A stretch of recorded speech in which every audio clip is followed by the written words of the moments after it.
திரு எடப்பாடி அவர்கள் வந்துட்டு அவர் ஆட்சியில் கொண்டு வந்த திட்டங்களை தான் திமுக அப்படியே காப்பிடிக்குது. பச்சை பை பழனிசாமி, தோழி விடுதி, அண்ணல் அம்பேத்கர் பேர்ல தொழில் முனைவோர் திட்டம் கொண்டு வந்தது யாரு? அதிமுக பேர்ல எடப்பாடி பழனிசாமி. அப்புறம் எப்படி காப்பின்னு சொல்றாரு? இப்படி எண்ணற்ற திட்டங்கள் இருக்கு சார். முதலமைச்சர் மு க ஸ்டாலினே திட்டங்களை சொல்லும் போது மூச்சு வாங்குதுங்கிறாரு. எடப்பாடி பழனிசாமி ஆண்களுக்கும் ஃப்ரீ பஸ் கொடுப்பேன் அப்படின்னு சொல்றதுக்கு பின்னாடி இருக்கக்கூடிய பொருளாதார வளர்ச்சி அல்லது சமூக நீதி பார்வை ஏதாவது இருந்தா சொல்லுங்க. அது அப்போ ஒரு கவர்ச்சிகரமான ஒரு வாக்குறுதி அப்படிதான் பார்க்கணும். ஒரு முட்டாள்தனமான ஒரு பேச்சு சார் இது. எதுக்கு நீங்க ஆண்களுக்கு கொடுக்குறீங்க? இங்க ஒடுக்கப்பட்டவர்கள் பெண்களா ஆண்களா? இப்போ வந்து ஒவ்வொரு குடும்பத்துக்கும் 10,000 கருணை தொகை, அது ஒரு நல்ல ஒரு ஸ்கீம் தான். 1000 ரூபாய் இந்த பக்கம் கொடுத்துட்டு டாஸ்மார்க்ல வாங்கிப்பாங்கன்னு பேசின வாய் தானே. அப்ப நீங்க இப்போ 10,000 ரூபாய் கொடுக்குறேன்னு சொல்றீங்களா? அப்ப அதை எப்படி வசூல் பண்ணுவீங்க திருப்பி மக்கள்கிட்ட? இந்த 10,000 ரூபாய் எடப்பாடி பழனிசாமியோட அறிவிப்பு விஷம் தோய்ந்த மிட்டாய். அது எப்படிங்க நீ சுப்ரீம் கோர்ட்ல கேஸை போட்டுட்டு இங்க வந்து நான் ஃப்ரீயா கொடுப்பேன்னு சொல்றேன். அப்ப 10,000 ரூபாய் கொடுத்துட்டு நீ மற்ற திட்டங்களை ஸ்டாப் பண்ணிடுவேன்.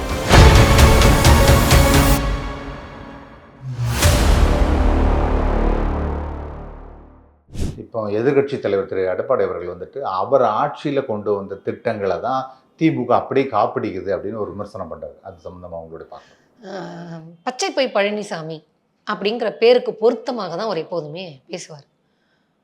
தோழி விடுதி அதிமுக ஆட்சியில் எடப்பாடி பழனிசாமி கொண்டு வந்தாரா?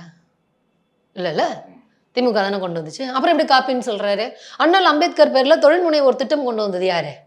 அதிமுக பேர்ல எடப்பாடி பழனிசாமி. இல்லைல்ல, திமுக அரசு தானே கொண்டு வந்தது. இப்படி எண்ணற்ற திட்டங்கள் இருக்கு சார். முதலமைச்சர் மு க ஸ்டாலினே திட்டங்களை சொல்லும் போது மூச்சு வாங்குதுங்கிறாரு. இப்போ இதை நம்ம மைண்டில் வர வச்சுக்கிட்டு சொல்கிறது ரொம்ப கஷ்டம். இப்போ திமுகவுடைய பிரச்சனையே என்னன்னா, அதுக்கு நிறைய சாதனை பண்ணிடும். அது ஒரு மனுஷன் மெமரியில் வச்சுக்கிட்டு சொல்கிறது ரொம்ப கஷ்டம். திமுக சாதனை சொல்லுங்களேன், ஏன் வந்து திகைக்க வேண்டியிருக்குன்னா, அவ்வளோ பட்டியலில் எதெல்லாம் ஆர்டராக சொல்கிறது அப்படிங்கிறது ஒன்று இருக்கும். அப்போ எடப்பாடி பழனிசாமி சார் திராவிடம்னா என்னன்னு தெரியாதுன்னு சொன்னவர் எடப்பாடி பழனிசாமி. அவர் அப்புறம் எப்படி சார் சமூக நீதி சார்ந்த திட்டங்களை அவரால் உருவாக்கியிருக்க முடியும்?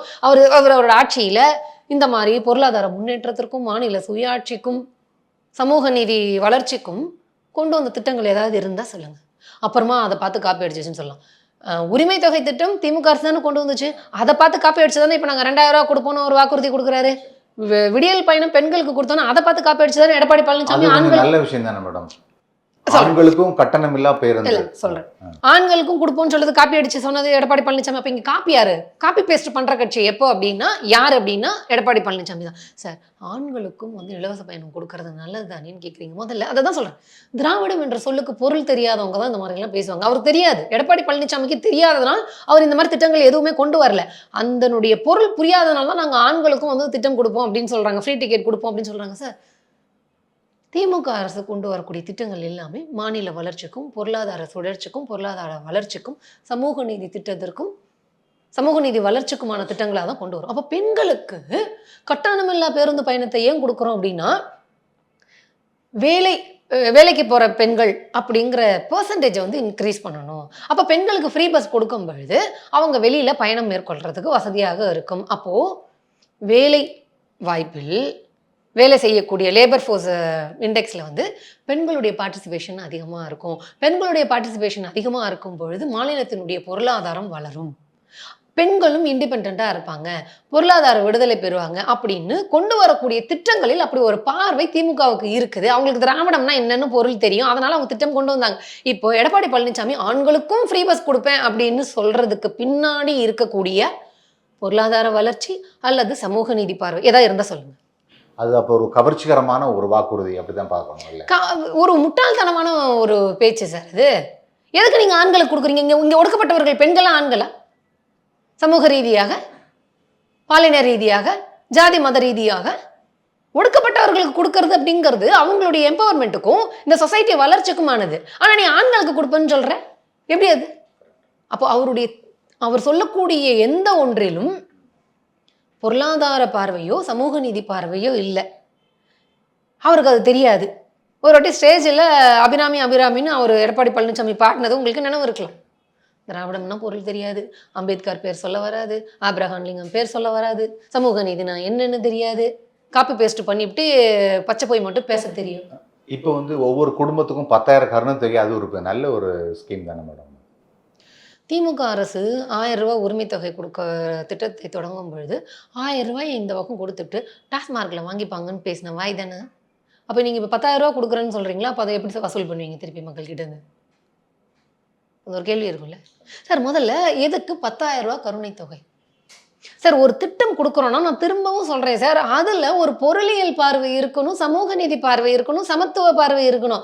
இப்போ எடப்பாடி பழனிசாமி சொல்லக்கூடிய 10,000 ரூபாயில் என்ன பார்வை இருக்குது? ஆடி கார் வச்சிருக்கிறவனுக்கும் பெரிய பங்களாவில் இருக்கிறவனுக்கும் நான் வந்து 10,000 கொடுப்பேன்னா எப்படி அது?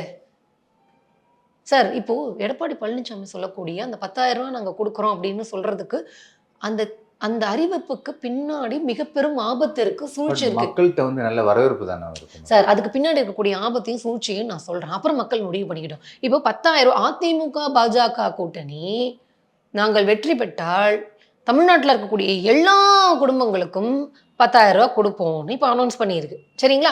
அதிமுக பாஜக கூட்டணியில் பாஜகவை சேர்ந்த ஒருவர் சுப்ரீம் கோர்ட்டில் கேஸ் போட்டிருக்காரு. இந்த மாதிரி இலவச திட்டங்கள்னா நாட்டினுடைய வளர்ச்சியை பாதிக்குது, தேர்தலுக்கான அறிவிப்பாக இருக்குது, அதற்கு தடை விதிக்கணும்னு அதிமுக பாஜக கூட்டணியில் இருக்கக்கூடிய பாஜகவை சேர்ந்த ஒருத்தர் சுப்ரீம் கோர்ட்டில் கேஸ் போட்டிருக்காரு.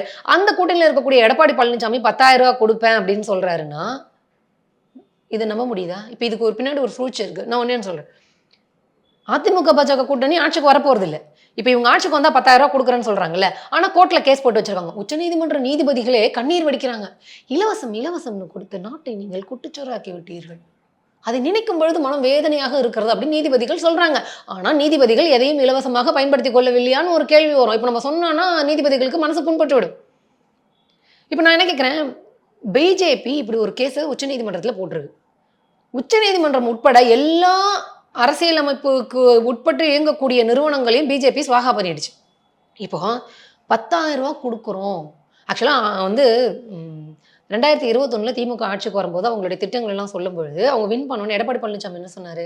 முட்டாயை கொடுத்து ஏமாத்திட்டாங்க.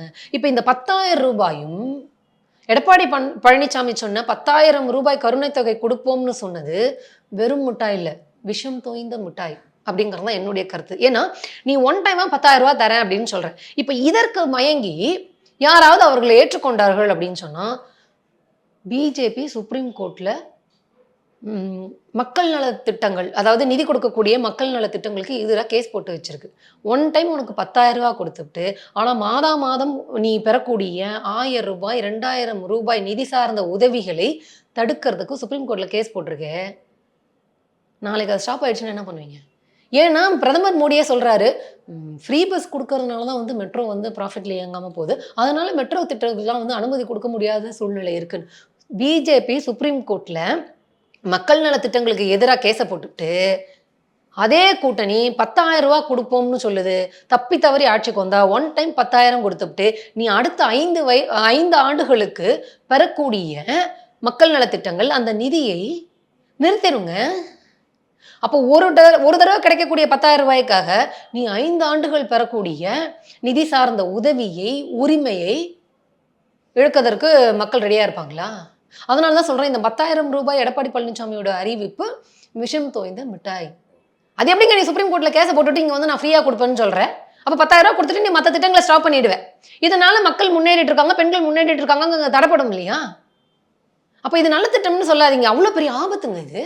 ஒரு மிகப்பெரும் ஆபத்தை பின்னாடி நிறுத்திட்டு சூழ்ச்சியை வச்சுட்டு பின்னாடி ஒரு பெரிய சூழ்ச்சி கேஸ் இருக்குது. என்ன 10,000 ரூபா கொடுப்போம்னு சொல்கிறேன், அது ஏமாத்த வேலை தானே? அப்போ மக்களை ஏமாற்றி எப்படியாவது ஓட்டு வாங்கிடணும். இப்போ எத்தனை சாமானிய மக்களுக்கு தெரியும் சுப்ரீம் கோர்ட்டில் இது மாதிரி பிஜேபி வந்து கேஸ் போட்டிருக்கு, அந்த பிஜேபியோட அதிமுக எடப்பாடி பழனிசாமி கூட்டணியில் இருக்கிறாருன்னு. அப்போது ஒரு தடவை அமௌண்ட்டுக்காக அந்த கவர்ச்சியில் மயங்கி மாட்டிக்கிட்டோம் அப்படின்னு சொன்னால் மிக பெரும் இழப்பை மக்கள் சந்திக்கக்கூடும்.